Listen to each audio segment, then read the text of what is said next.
So, Stephen A., your reaction? A couple of things. Number one, I want to respect my elders, Mr. Bill Polian. Sit down. Just don't say anything. You don't 100% recall whether you voted for him or not, but you recall everything else you said and what you didn't say. But you didn't recall whether you voted for the man. So you remember everything surrounding the subject, but you don't remember whether or not you actually voted for him 100%. That's the most asinine thing that I've heard in quite some time. Sit down. That's all I'm going to say. I'm not going to be disrespectful to my elders, okay? My mama was watching me from above. I'm trying to be nice, but this is ridiculous, okay? Now let me say this to everybody about the Pro Football Hall of Fame. We should boycott that bad boy. Nobody should show up. Nobody should want to go into that Hall of Fame if Bill Belichick ain't in as a first-ballot Hall of Famer.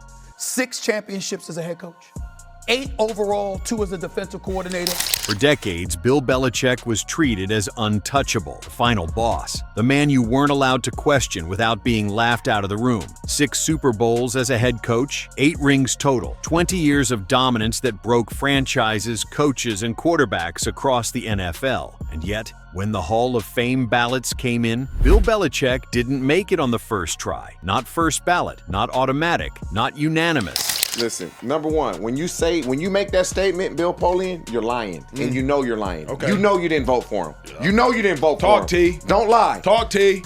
This is perfect because, one, Bill Belichick, and when I say this is perfect, it's because this whole process now needs to be overhauled. It needs to be overhauled. The whole voting process is guys that's in that probably shouldn't be in, and there's guys that aren't in that really should be in. If you didn't vote for Bill Belichick, you should be stripped of your voting rights. Everybody that didn't vote for Bill Belichick, you should be. He's earned this, man. He's earned this. Like when you earn something, you should get rewarded for what you've accomplished. The same thing they did to T.O. Same thing they did to T.O. Yep. T.O. should have been a first ballot Hall of Famer. He wasn't. Anybody that did not vote for Bill Belichick should be stripped. They should never be able to vote again. That's an incredible They should take. never be able to vote again because they made this personal. Was it okay, we on the baseball stuff. They felt like he cheated, so we're not voting him in. Are you not going to ever vote him in now? Because that's what's happened in baseball. The guys that cheated, they have yet to get voted in. So now you're going to do this with Bill? Or did you not vote him in because he was mean to you in press conferences and you're holding the grudge that he was mean to you? He didn't give you the answer you wanted. I don't know Belichick. I met him, said what's up.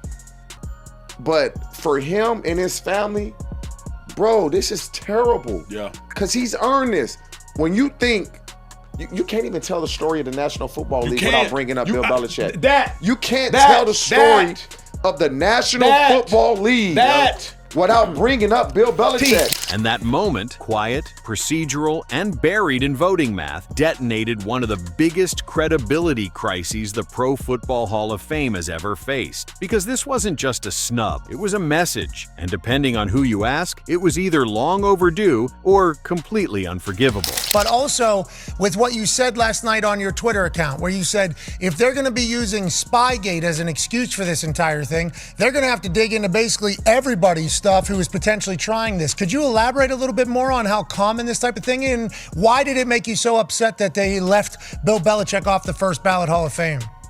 Well, first of all, I think this tarnishes everything in the Hall of Fame. All of the inductees, everybody in the Hall of Fame, just because of 10 or 11 or 12 ignorant, jealous assholes who did not vote for him.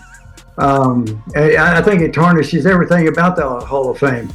When the news dropped that Bill Belichick failed to reach the required votes for first ballot induction, disbelief spread fast. Fans thought it was fake. Former players assumed it was a reporting error. Even media veterans had to reread the headline twice. How does the most decorated coach in NFL history, the architect of the greatest dynasty the league has ever seen, not walk straight into Canton the moment he's eligible? The answer, it turns out, had nothing to do with rings, and everything to do with how the Hall of Fame actually works. Because Belichick wasn't competing against players, he was competing against time. The fact that you voted a guy that's got more Super Bowl wins, more Super Bowl appearances, and second all-time in wins as a head coach in the NFL, and did not put him in the Hall of Fame on the first ballot is a tragic mistake.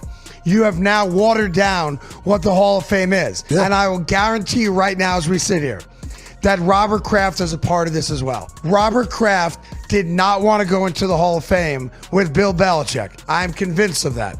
Robert Kraft is the most powerful owner in all of football. And he's going to give great joy out of the fact that A, he got in before Belichick, and B, Belichick did not get in. This is a Robert Kraft production, a bitter, jealous old man who didn't like the fact that Belichick was just better than him. The thing that you and I miss out on, you know full well that Jordan Hudson was going to be the one to introduce him. Oh, yeah. And that would have been awesome theater. I want to talk about my boyfriend. I love the fact that when he first scouted me out in elementary school, he knew that I had potential. And then when he started sleeping with me in high school, he knew I'd amount to something big. My boyfriend, Bill Belichick. Here's the part fans don't usually hear. Belichick wasn't on the standard modern era ballot. He was placed into a special coaching and contributor pool where voters could only select 3 names total. 3, not 4, not 5, 3. And that pool included senior candidates who have been waiting decades for recognition, players whose eligibility clock is running out. For some voters, this wasn't about disrespecting Belichick. It was about preventing permanent erasure of players who may never get another chance. One of the first voters to publicly explain his decision said it plainly. Belichick will get in eventually. Some of these others might not. And that logic, fair or not, is what kept Belichick out. On paper, that explanation sounds reasonable. In reality, it exposes a brutal flaw in the Hall of Fame process, because saying Belichick can wait implies that greatness is negotiable, that historical impact can be delayed, that dominance isn't urgent.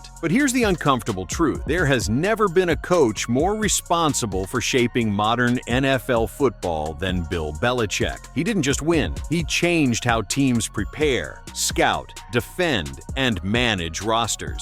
Entire coaching trees exist because of him. Entire offensive systems were built to survive him. Entire franchises spent 2 decades chasing the ghost of New England. And yet, he was treated like just another name on a list. That's not balance. That's bureaucracy overriding reality. When Tom Brady, the most successful quarterback of all time, was asked about the snub, he didn't mince words. If Bill Belichick isn't a first-ballot Hall of Famer, then no coach should be. That wasn't loyalty talking.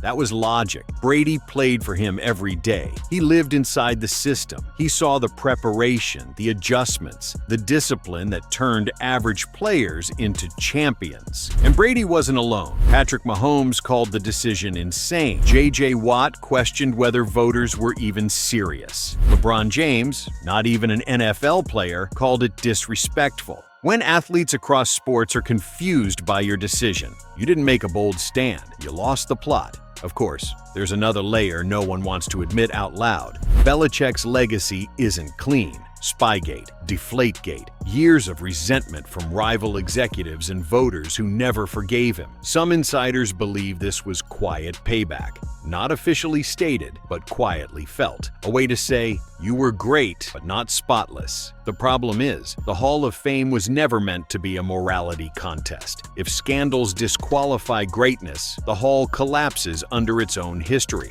Because the NFL is built on rule benders, edge pushers, and men who found advantages before the league could stop them. Belichick didn't invent that game. He just mastered it. This isn't like a borderline player waiting a year. This is the greatest coach ever being told to stand aside. And that's why fans reacted the way they did, not with anger alone, but with confusion. Because if Bill Belichick isn't automatic, then who is? What does first ballot even mean anymore? If the standard isn't impact, dominance, and championships, then the Hall of Fame isn't a Hall of Greatness. It's a Hall of Procedure. The most dangerous outcome here isn't that Belichick has to wait. It's that fans no longer trust the process. When voters hide behind anonymity, when explanations feel technical instead of truthful, when legends get delayed while debates get louder, the Hall loses authority, and once credibility cracks, it doesn't come back easily. Belichick will get in, everyone knows that, but the stain won't be on him. It will be on the institution that hesitated. So here's where First Down Daily leaves it. Was this a noble stand for forgotten players? Or was it a cowardly dodge that avoided confronting Belichick's complicated legacy head-on? Was this fairness or politics? Because greatness doesn't ask for permission, and history doesn't wait quietly. Bill Belichick didn't need the Hall of Fame to validate him, but the Hall of Fame might need Bill Belichick more than it realizes. And the fact that it blinked first, that's the story.